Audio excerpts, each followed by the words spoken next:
Yo,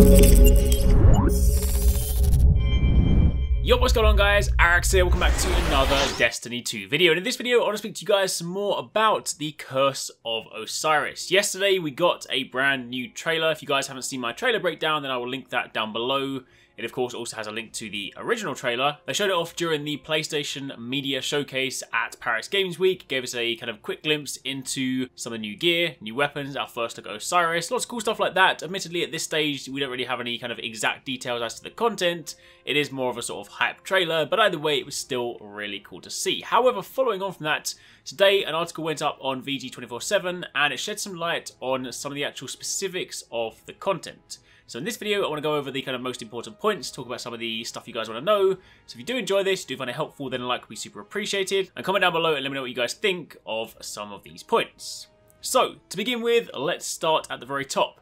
Character level. In the Curse of Osiris, character level will be increasing to 25. So currently we are capped at 20, and then once we hit level 20 we begin the gear grind. In the Curse of Osiris DLC we will have an additional 5 levels to grind for, and then once we hit that there will also be a new power level for us to attain, 330. The current cap is 305, 300 plus of course a full suite of mods pushing us up to 305.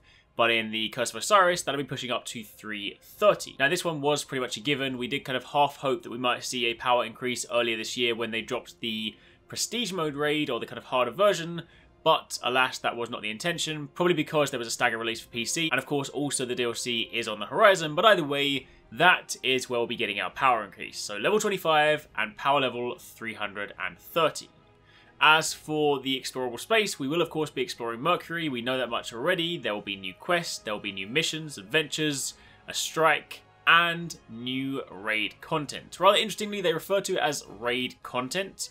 Now I don't know whether that means we should expect a different kind of raid activity, whether it's not kind of the conventional raid like we've come to sort of know and love, or whether it's just kind of a fancy word. The point is there is going to be some kind of raid content, whether it is just like another raid on Mercury, whether it is some other form of 6-man activity, whatever it is, there will be some sort of additional endgame activity as part of this DLC. We can also look to any of the current existing planets to sort of get an idea as to what Mercury will offer, the fact that we'll have these kind of multiple landing zones, we'll have the strike, we'll have public events, and we'll of course have all these different repeatable activities we can do within the planet, so that in itself should be pretty cool. Mercury is a place that I've always wanted to explore in Destiny, having seen a little bit of it in Destiny 1 from the Crucible map and of course the Lighthouse, so having a chance to fully explore it as a patrol zone is going to be pretty sweet.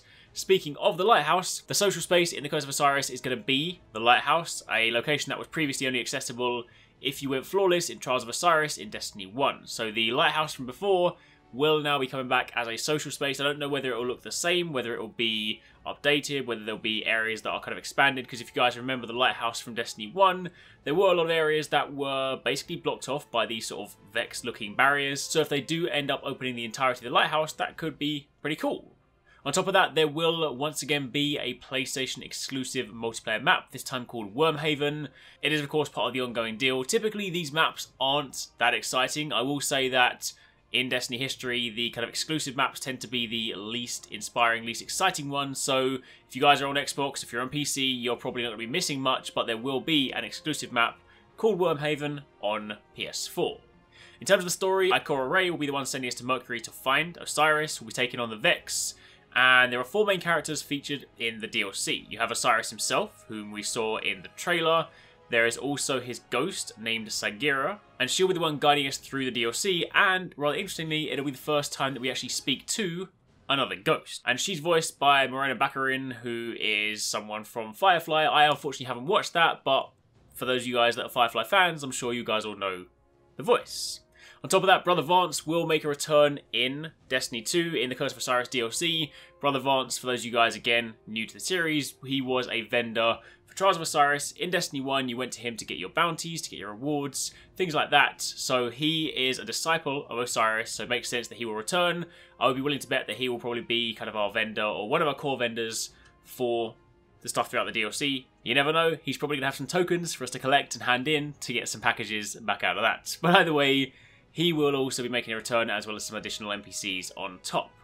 The DLC is going to arrive on PS4, Xbox One and PC on the same date. Now that the PC version is out, all future content will be releasing in parallel across all platforms. So December the 5th is the release for every single platform, so all of us can jump in together and experience that at the same time. And finally, they confirmed that the Bungie live streams in November will indeed be focusing around the Curse of Osiris. Again, this was kind of a given. There was some speculation that it could also tie into the seasons, given they've spoken about that recently, but it makes much more sense that they're going to be focusing on this. If you look at how they've kind of broken things up in the past, and you look at the pillars listed in, say, the DLC, then I'd be willing to bet there may well be like a live stream around the social space, a live stream around the new patrol zone of Mercury, and then maybe a live stream talking about one of these specific activities. On that topic, there is actually one more thing worth calling out.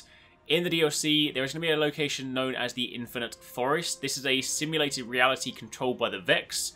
I'm willing to bet that that is this area we've seen here at the end of the trailer with all the floating pillars. Not much is known about this right now, but the fact that it's called an Infinite Forest makes me think it could well be like an ever-changing activity, an ever-changing environment, but for that much we're going to have to wait and see. So for the time being, that is what we currently have on the Curse of Osiris DLC. Following the trailer yesterday, which was kind of more there just to show us and announce it, we now have a few more details, and that should help shed some light as to what we can expect. So stay tuned for the live streams this month. I would imagine that this week on Thursday during the typical Bungie update, they'll probably give us some dates and times for those live streams, so once we do know those, I will let you guys know. But until then, thanks for watching, take it easy, catch you next time, peace out.